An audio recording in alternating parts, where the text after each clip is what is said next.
Hello, friends. On this glorious day in drink history, we visit the spectacular city of Boston and chat with Joe McGuirk and Dave Cagle, two gentlemen who have played a huge role in the city's cocktail culture over the last 2 decades, including their work at the legendary B-Side Lounge. Today, Boston is one of the most unique and inspired cocktail cities in the United States, and it's pretty amazing that we were able to hear how it all came together from a couple of guys who played such a big part in bringing it to life. Let's do this.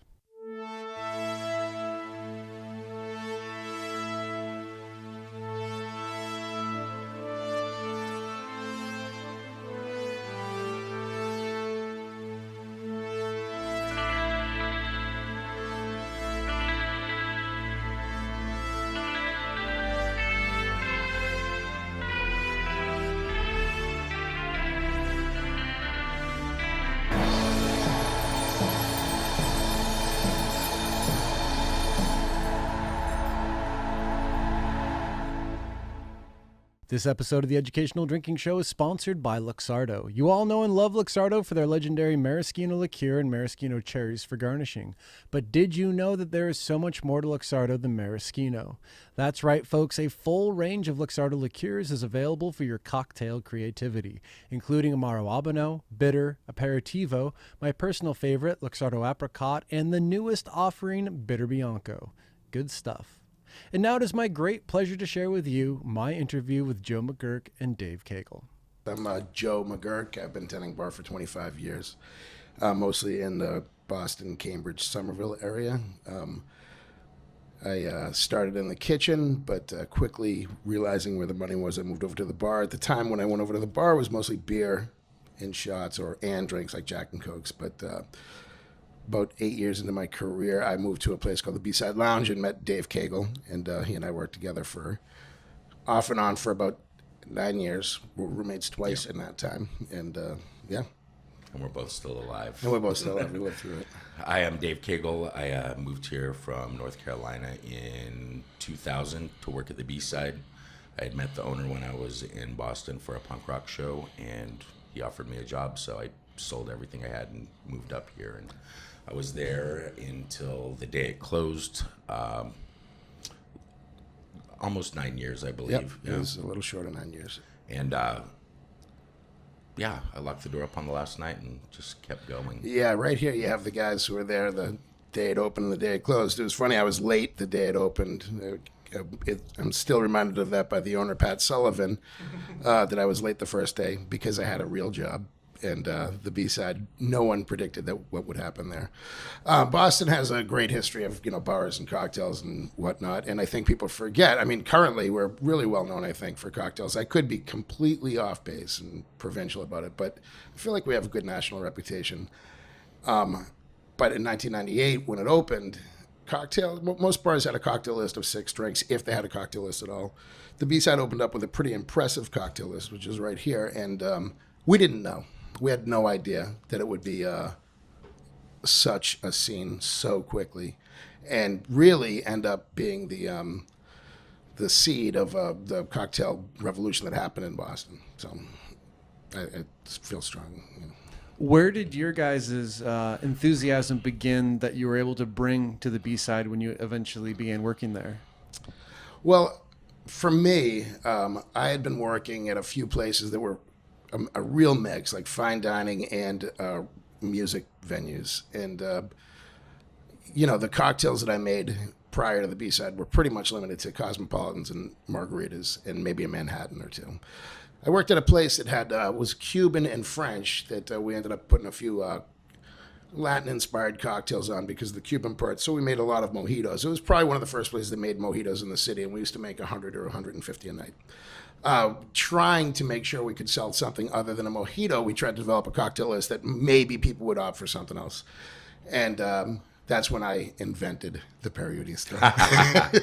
There's a cocktail called the Periodista, which was, it was crazy. People were like, what's the history of the Periodista? And they come and they ask bartenders about, like, where do these cocktails come from? And you got to remember that it's not a science. It's not like one day somebody, had the superconductor and smashed one spirit into another, and thus that moment was when the cocktail got created. we were making a cocktail list for this place called Chez Henri, and it was 48 hours before we were opening, and we knew we were going to have the Mojito on there, but we just grabbed as many little journals or cocktail books or whatever just to come up with some other drinks to put on the list. One of them was this thing that looked like the cover looked like a Hawaiian Punch cartoon. You know, it was very tiki inspired, and it was, you know, laminated, but really just maybe 8 pages of cocktails, probably put out by a rum producer. One of the drinks in there was called the Periodista, and it tasted like crap. I don't know what level podcast this is for language. It didn't taste good. So we fooled around with the other rums that we had, and we came up with the Periodista. And so that list was a 6 or 8 list cocktail list. They were $6 a piece, and they sold like wildfire. And I think, you know, other bars started to catch on to that, but nobody was really investigating what old cocktails were. At that time, Pat Sullivan, the owner of the B-side, was good friends with this guy named Brother Cleve, who is a Boston legend as far as mixology goes. And they were talking about, like, they would nerd out about old school drinks. And I think that was the germination of what Pat Sullivan wanted to do, which was open up a place that was, a cocktail bar. So my experience was just like, oh, yeah, you know, it seems fun. And when you're 20-something years old and you want to attract a crowd, you're like, oh, what can I do to make myself a little different than other bars? Well, let's get some cool cocktails on here and try to get people in. And people really responded to it. Looking back 25 years later, geez, it was much easier just to pour beer. But here it is. Big Here time. it is. Here it is. So. What about you, Dave? My interest in cocktails came from old movies. I like the old black and white movies, and Frank Sinatra and all that stuff back then. And I was just excited to be a part of the B-side, and I learned a lot from Joe and Dylan Black over there.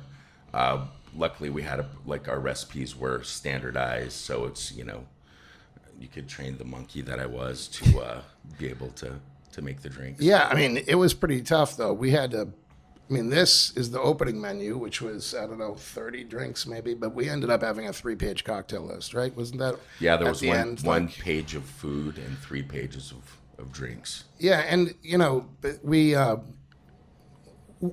I don't want to make it seem like we were, cocktails were our focus. We, absolutely would dig for certain stuff and get behind the story behind it. I remember we wanted a Scotch cocktail, so we tried to find one in all the books. We came up with the Blood and Sand, which was named after an old film, and it's really fun to talk about that with customers. But the truth is, we were just trying to get the doors, get people in the doors, and they really responded to it. I always think this about Pat Sullivan for all his incredible failings, his myriad of problems, that he really does know how to catch what people are interested in at the right time. He's always on the crest of the wave. So, but despite that, he has a million problems. So. He's going to be psyched to hear you say that. When you guys look at that menu today, does anything jump out at you of being of interest or intriguing? I like how simple it was.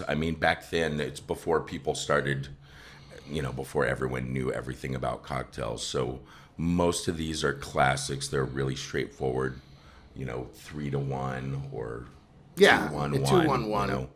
2-1-1. We sold lots of Manhattans, lots of Hemingway daiquiris.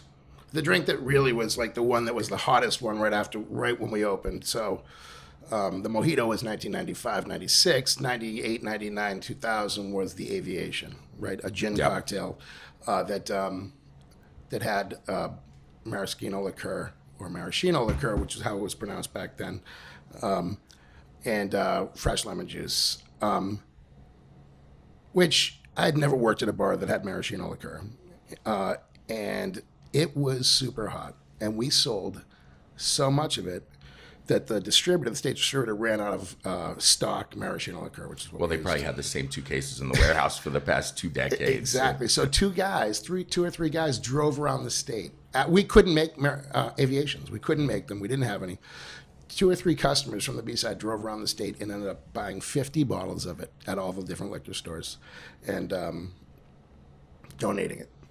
I don't know if that's legal to do, but that at the end of that year, Stock got in touch with the B-side and said, what are you doing with all our maraschino liqueur? And tell us how much you need. We have to up production or distribution to your state for it. So the aviation was one that really just, I don't know, like Mojito was the cocktail at 99. So, yeah. Yeah. And it's one of those liqueurs you really can't fudge or replace with it. No, Absolutely not. It doesn't. Yeah. It doesn't even taste like cherry, really. To me, it has a Absolutely weird not, yeah. spicy. Yeah, it creates a balanced drink. And, as people look at cocktails, like you want to have a tight bar, you can use maraschino. Like, it was the aviation led to a bunch of other drinks that we did not create, but that were there. The Hemingway daiquiri. Yep. There was one with pineapple, and maraschino, which I think is the Harlem. Yeah, I think that's right. And there were just a ton of them. The other thing is that you just end up learning. Like, I attended bar for 8 or 9 years when they'd opened. We saw so many products, so many spirits that I'd never heard of. There was really like a new world opened up where suddenly there are spirits from all over the world that have great flavor profiles that you actually can start putting them together. And while they're classic cocktails, the B-side also ended up having a hand in creating, newer ones, or in not being ashamed of borrowing ones that we saw somewhere else and making them. So, from the B-side, Dave was there. Dave mentioned Dylan Black, who's opened up an awesome cocktail bar in Cambridge, and a few other bartenders who went off to open up kind of the flagships in Boston, like Drink and Eastern Standard. And I would argue that like both of those staffs drew from the bar staff from the B-side. And we, as the old guy there, I was, happy to see these guys go off and succeed. And, a lot of times people are like, where did it all start? And it really did start. The epicenter was in this crazy, weird, evolving neighborhood in Cambridge, one that our customers would come from the suburbs, well-heeled in their nice cars, be scared walking into the place because the neighborhood was kind of rough, have a great, great time, leave, and call us the next day saying they got mugged on the way back to their car. But they were going to be back next week. So That's very true. Yeah. Another cool thing about the B-side, back then, no one really had Fernet or like Campari or Chartreuse. It wasn't really a big thing. We had all that Chinar and the Stregas. Yep. But the whole front of our little island was all weird stuff that Nobody most had people even hadn't heard of. Yeah, including the bar staff. Yeah. I remember when Brother Cleve brought this stuff called St. Elizabeth's Allspice Dram into the place. And I was like, how is it? Now, this is a couple years in. How is it possible that this is yet another spirit I've never heard of, and suddenly created he introduced us to some cocktails that he had just, dug up somewhere. That then Allspice Dram is this really interesting spirit that has Caribbean notes to it, right? It's a little nutmeg, clove, and really just even the tiniest amount really creates great cocktails. Lots of depth. Yeah, complexity. And so, it was, despite the fact that you might have been behind bars for a while, that place kept you evolving as a bartender. So, yeah. Brother Cleve is a name that you hear mentioned a lot in terms of this era when cocktails were coming to life in the city. Can you create some context for him and other kind of key contributors to the birth of cocktails in the modern era in Boston? That's you. Okay, yeah. I will say this, that my name can be associated with tending bar, but not so much with the cocktails. I was simply a guy who would execute. But Cleve, my experience with Cleve was in the early 90s. He played music in a cool band, and I tended bar at the place that he played regularly, and we became friends. And Cleve invited me over to his house one night to have a locally made absinthe.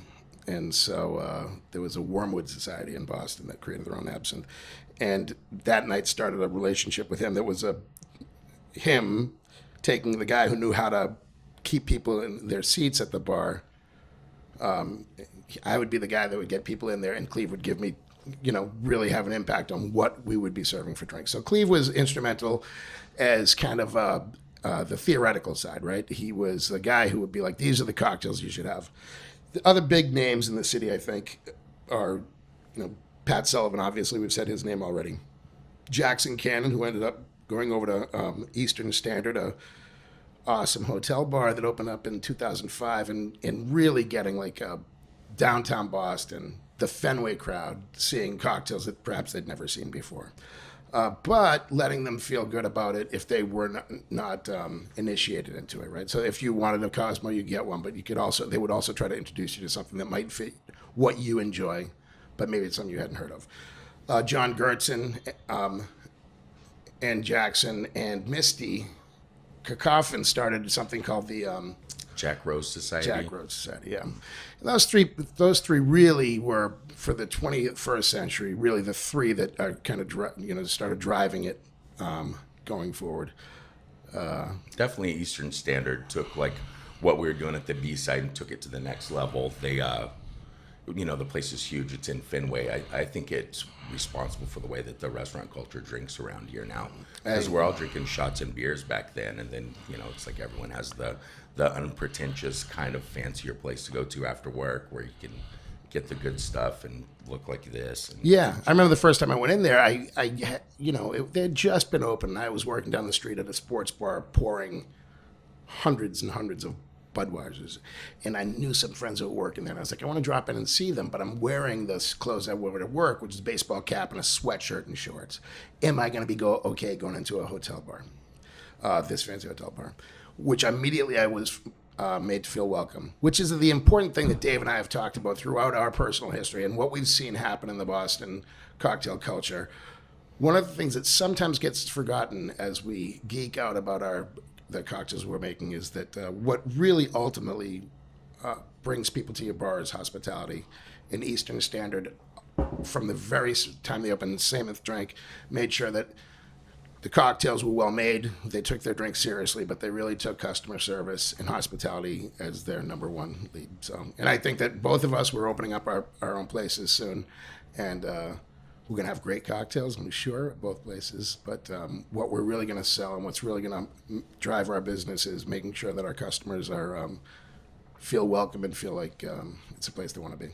So. Yeah, I love New York, but that's the big difference between Boston and New York is it's like, it's kind of my opinion, my take on things is that it's more about the bartender and it's not as much about the guest anymore. And it's people kind of showing, what they can, I don't know, it's kind of like showing off, like mix. I mean, when ingredients are used in such a way on a menu that people have to ask what they are, you have an opportunity to either educate or to make them feel like a jackass. And too often, you see in some of these places, there's an intimidation or there's a lack of respect for the customer who might not be as well versed in what you're having. And I think that that can happen in New York for sure. It can happen anywhere. And I think that what I look at is there are some great cocktail bars that I don't go to. They have great drinks there. But what perhaps they lack is a way to make me feel welcome to be in there. But for some, that's something that exists for everybody. Cleve told me a story about a place in New York, which I never went to, which I always wish I had. It was a tiny little bar. And you'd walk in and there were bartenders behind the bar that were all samurai. And they would make a drink and they would taste it. And if they didn't make it right, they would whip out their short sword and smash the glass and start over again. Yes. And, so there's a bar in New York City. That's one of the great things about New York. In New York City, you can find anything. So I'm not sure that works in Boston, but I was always to my regret that was an experience I had. Because the show is part of the whole game. Definitely. That's what makes you stand apart. Yeah, when we would jigger our drinks and shaking our drinks. And if you shake your drinks and, the first time they made a Ramos Gin Fizz, they had 12 guys lined up passing a shaker and shaking it, right? I mean, that looked cool. You didn't need that, but it looked cool. So, the show is part of the cocktail experience, too. When did you guys realize that this wasn't something that was just cool and innovative, but perhaps the foundation for the entire next evolution of cocktails in Boston? When you guys got in touch with me to do this. We do our part. Probably when Eastern Standard opened, that made it like this. So this is the standard now, right? I mean, yeah, I think that makes sense. Now you can't have a real restaurant here now unless you have a good cocktail program. Yeah, I think it's stuck. It's stuck. I mean, when we were opening, we took it seriously, but we didn't take it that seriously. We were using like not great spirits as our base spirits, right? Our vodka and gin and stuff were cheap. And I remember making jokes that the fresh squeezed juice was the most expensive component of the cocktail. But as the bar evolved and as we saw the response of people being like really into it, well, we started to take what we were putting in the drink more seriously, right? We always squeezed our juice fresh, but we started realizing like those base spirits had to bring their game up. And, you didn't have to spend a fortune, but maybe you wanted to get something that wasn't made at the distillery down the street that was putting it in plastic bottles. Somerville. Yeah, exactly. So I think Dave's right. I think that when you started to see people open up and mimic you and then take the game even further, we realized, oh, this is for real, yeah. Online, I've seen these charts that it reminds me of like Sunshine Pop in the 60s in California, like the Birds and how all these people are in different bands. And it's such a contained culture and you can see who influenced who. I have to think the people that you guys trained and mentored and worked with, it all was very kind of symbiotic in this ecosystem. Yeah, it's crazy. Luke O'Neill has this graph that he was trying to do, and it's like a family tree. But it's just as confusing as getting on Ancestry or something, right? Because it was 1992. I mean, I probably was wasted for most of the time I was at that bar. Who was that kid's name I worked with who taught me how to do this, right? Tommy Mastrocola, who's a big name in this town for tending bar, and Peter Cipriani, and this other guy, Robert Tito McPhaedries. These are all names I'd read in like Boston Magazine when they were doing their best stuff, Peter Cipriani. So I was working one night at the B-side and sitting there shaking. There's 3 dudes staring at me. And I'm like, who the hell are these guys? And I went over and said, yeah, what can I do for you guys? And they said, are you Joe? And I was like, yeah. Like, I'm Peter Cipriani. I'm Tom Mastrocola. I'm Tito McPhaedries. And I'm like, oh, how about that? I've never met you guys, but because the industry is so small in the town, I've heard your names for the last 4 years. Then, you spin off from that, and you're right. The people that we trained, the people who trained us, the people we trained, create this crazy big family tree. And now it's extending out, right? We have people in LA and people in San Francisco that we feel that, I'm proud. That guy was my bar back. Yeah, we fired him twice, but he grew up and now he's killing it in LA, so... So you guys met, you did your thing at B-Side Lounge, all these other bars come in and really validate and breathe additional life into the scene. Where do you guys go from there, and where does B-Side really peak? Where is that vision really brought to life at its height? Well, I would say that, with all modesty, the B-Side closed down and a few places opened up. One was Green Street, which... is in Cambridge, which had some of the staff from the B-Side. A few other places opened up. Another place opened up that had a few other members of the staff for the B-Side. But I went to work in Somerville in this nowhere neighborhood, and at a little place that couldn't fit 100 people tops. And a year later, some magazine said best replacement for the B-Side Lounge, Highland Kitchen in Somerville. And I think a lot of that came down to the fact that it was loud and noisy and busy, but we still made sure that we saw you when you came in the door, and we still had an extensive cocktail list, so much so that it would drive me nuts. We could make classic cocktails. I mean, we were selling burgers, and, families would come in with their kids, but somebody would want, a Seelbach. Seelbach, here it is. You might not expect that when you walk into a place that, has... Well, it's a neighborhood restaurant. It's like, it's... We weren't even going to keep our bar open until 1, but because of the people's thirst for that. So the Highland Kitchen is probably like and that it was a model that, absolutely the bar program, since I was involved with it, I stole from the B-Side. The Highland Kitchen's opened. And the Highland Kitchen's been a template for a lot of other places. Kirkland Tap and Trotter specifically said, Tony Moss's place specifically said, I want to make it like Highland Kitchen. And the automatic bar, which is Dave's project going forward. It's absolutely going to be like B-Side because it's in the neighborhood. Like, we're all very excited to see the neighborhood that the B-Side was at kind of went through like a depression. Now it's coming back up again. And there's a bar over there, State Park, which is really cool. the kid who runs the bar program over there never worked at the B-side, despite the fact that everyone in the city thinks he did, because he sat at the bar all the time, watched us. He was an English student. He was exactly Drank Budweiser.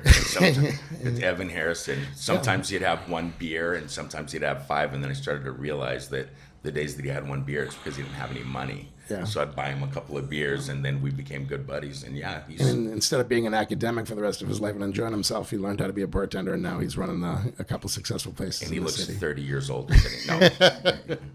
No. Not to forget another place called Trina Starlight Lounge, which is, they're not employees of the B-side, but they sat at the bar at the B-side and would watch the bartenders. And we'll tell you, we sat at the bar, watched you guys, and it informed how we And those worked. guys take that like genuine warm hospitality thing to the ultimate. Almost too much. Yeah. Almost too much. It's bustling. It's it's loud, but you can get a solid drink. Everyone's super friendly. Yeah. I would go in to like pick up an order of like a cheeseburger for my pregnant wife, and there'd be a shot and a beer on the bar before I even got to the bar. And perhaps a round of applause, too, Yeah. when Dave Cagle Yeah. walks in. So.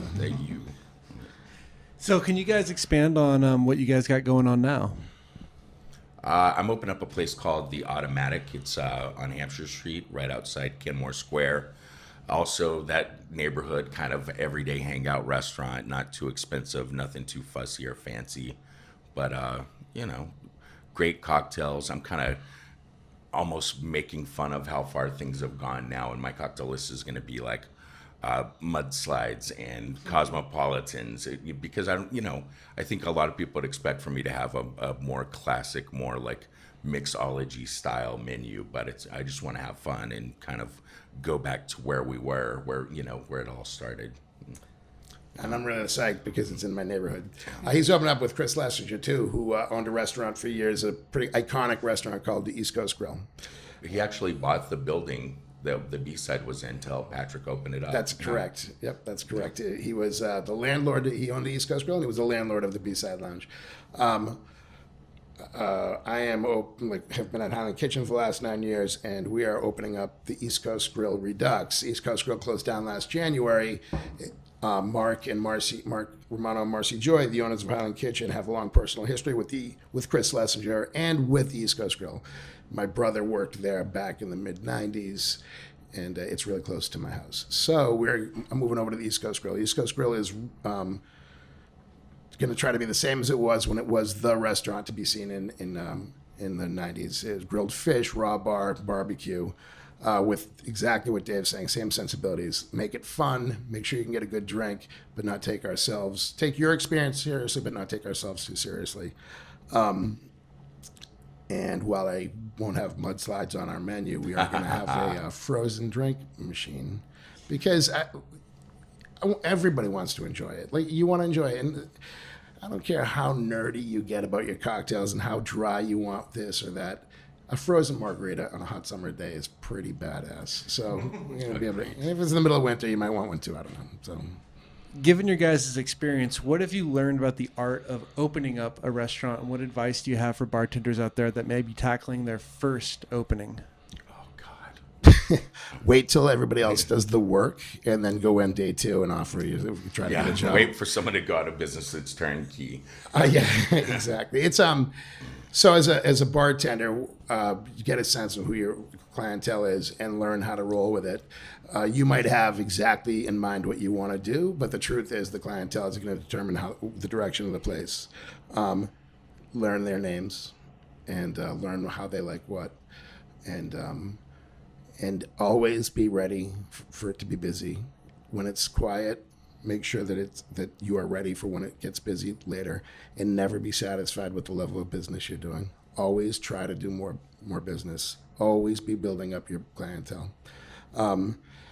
Don't get complacent. That's it, So. Yeah. I'm in the middle of build out hell right now. Yeah, so we're it's both I we're can't both a even little think. dizzy. Yeah. Too soon? I have to go to a construction meeting right after here, but yeah, this process, I've been at it with Chris for over 2 years. And the actual spot that we're opening up now, I guess I first started talking to those guys a year ago in July. And this is like place gutted down to the studs, all new mechanicals. It's great because I'm, instead of adapting to someone else's space and like making do with what was already there, which is kind of like what we've always kind of done, because who has the money to build from scratch, Right. And but it's great to be able to build a place that's built like I designed the bar around what I thought would make it easy to execute everything, writing the cocktail list around ease of execution, obviously making money, like keeping it super simple, so I don't have to, there aren't enough restaurant, like high quality restaurant employees to satisfy Yeah, it's tough to the find demand staff right here. now. Yeah. So it's almost like you have to kind of bring things down to a level that you could take someone who's, has experience as a bar back and So if you're listening and you're looking for work, exactly head to Boston. Everybody's looking for employees. Yeah, you can be a bar manager with no experience in 2 weeks. Yeah. Yeah. So Dave says something that's really true. My experiences prior to this were opening up bars that I inherited. Wherever the ice bin was going to be was where it's going to be. Wherever the trash was going to be. Both of us are, despite the fact that of our advanced years, me more so than Dave, it's a new challenge. It's really exciting to be able to sit there and make the blueprint. So when shit goes wrong, it's my fault. Yeah, no one pointing the finger at. Yeah, there's no one else to blame. No griping except to myself. So you guys have talked about your new visions for what's next, but at this stage of your work, what really inspires you when you get up in the morning? What's like, yeah, I get to do that today as a cocktail professional? Well, I'll tell you, one of the reasons I've tried many different jobs. When I was young, there was no dignity in being a bartender. I don't know if there is yet, but no, people would always be like, "What? So what's your real job?" So one of the things that we had a hand in, I think, some small part locally was, like we said, this kid Evan Harrison was sitting at our bar going to college, and he said, "I think being a bartender would be cool." Finding dignity, like the pursuit of making sure that people know what I do has dignity, has always motivated me to make sure I take my job seriously. I've had other jobs, and I used to dread going to work. You wake up and you just think, oh, God, I have to do another hour of this. As opposed to tending bar, when I'm usually walking to work or heading into work, I think, who am I going to see tonight? What is the interaction that's going to be cool tonight? What will I learn tonight about Every myself and day's the world? different. Yeah, and like who knows? But the ability to put smiles on people's faces, to make them feel happy about the choices they made for coming into your place that night, is very gratifying. We're not curing cancer, and we're not solving any world's problems, but we're helping people perhaps relax a little bit and making their days a little better. And that really is very, a really cool feeling. So, You took everything I was going to say. I'm so sorry. Yeah, just making people happy, creating relationships with strangers that, like Greg Conley, one of my very best friends, he was just a bar regular. Yeah. And now it's like, he was at my wedding in Mexico. Yeah, that exactly. you performed. Yeah. It would be cool, but after 25 years, I love finding new spirits. The guy who lives above me is from Serbia, and he came back this summer with some quince brandy. Really cool stuff. Love it. But after 25 years of dealing with spirits, while I love them and drink them all the time, a lot of this is just I'm putting the drink in that you want. What really, like I said, what really gives me satisfaction in my job is making people happy, so. Or miserable if that's if that's what they're looking for that night. I can help them with that too. And finally, in a career, one of the greatest things I think a person can accomplish is to create a legacy and to make a dent in the space-time continuum. And based on the conversations I've had, the B-side really accomplished that here in Boston. And, how does that feel for you guys, knowing that you were able to contribute to that you were able to have a positive influence on other bartenders, on the culture here? How does it make you guys feel looking back today? I think it's humbling. It's amazing I came up here from North Carolina, and I'd, captain in diets and pulling pints of crappy beer, and then to be lucky enough to be a part of something like that. It just kind of happened. Like Joe said, we never expected, no one knew how big of a deal it would end up being. You know? It's true. I took the job to make money. Looking back, I think that it is, what motivates me to go out and still kick ass behind the bar. Having created the idea, falsely or truly, that we're good bartenders, we both are motivated to make sure that we continue having people look up to us. I take great pride in continuing to kick the asses of the bartenders I work with, To outwork doing the service kids service there, bar too. faster, to always make sure that my bar is clean at the end of the night. I think that having created the illusion that I'm good at this job, it's up to me to continue to fulfill it while I remain behind bars. And I think that, never thought I was going to be a bartender. Astronaut, zoologist, president, maybe, but never thought I'd be a bartender. But I would have been a terrible zoologist. I'd get motion sickness. Astronaut is out. I'm a pretty good bartender, so I end up being pretty happy with where I've ended up. So,